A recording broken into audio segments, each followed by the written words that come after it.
Hi, I'm Jessica Fundermann. I'm a family and consumer science in Shakopee, Minnesota, getting ready to start my 4th year of teaching. Last couple of years we were a junior high, and this year will be a middle school, so grades 6 through 8. I also am a co-sponsor for Student Council, so get to help plan some of the activities and events within our school while helping our students learn some leadership skills.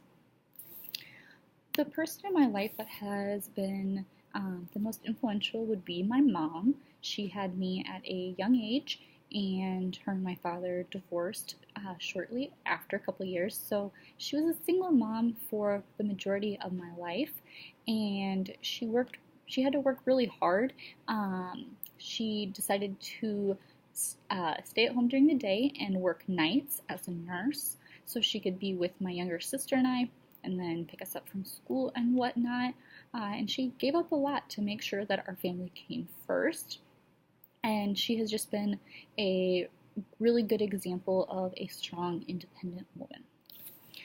Looking at my personality results, I pretty much agree with them. Extroversion I was low in. I tend to enjoy more alone time. So after a crazy day with middle school kids, I need to sit down and read a book, just be in my own zone for a little bit. Emotional stability was my lowest. I somewhat agree. There's times when, my emotions can get the best of me, but at the same time, I feel like I handle them pretty well, keeping them outside of the workplace especially. Agreeableness was high for me. I agree with this because I feel like I work well with a variety of different groups within my school. Conscientiousness was my highest. I'm definitely very organized, detail-oriented, so I feel like this one was perfect for being my highest.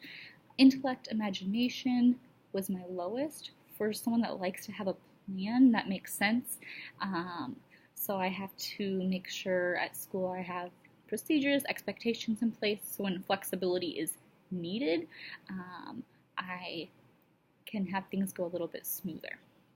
Looking at the leadership styles, I chose democratic and situational.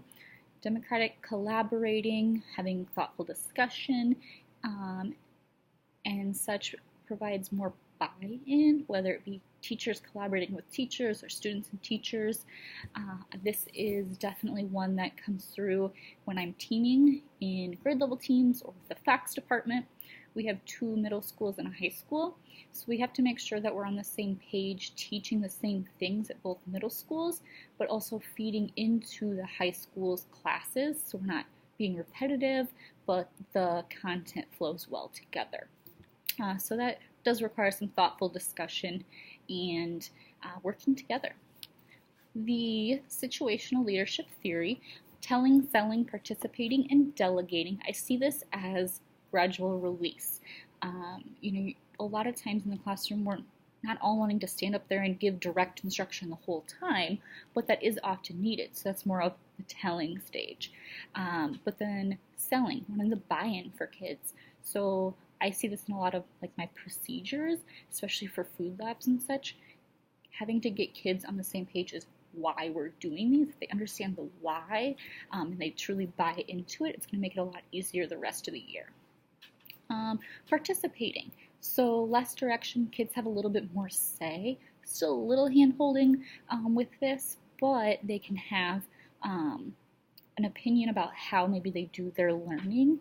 And then hopefully eventually getting to the delegating where the leader is more hands-off, just observing, making sure maybe things are on the right track, giving daily goals and such. I see that in the lessons where I'm more delegating, here's your task, how are you going to do it, and students just figure it out.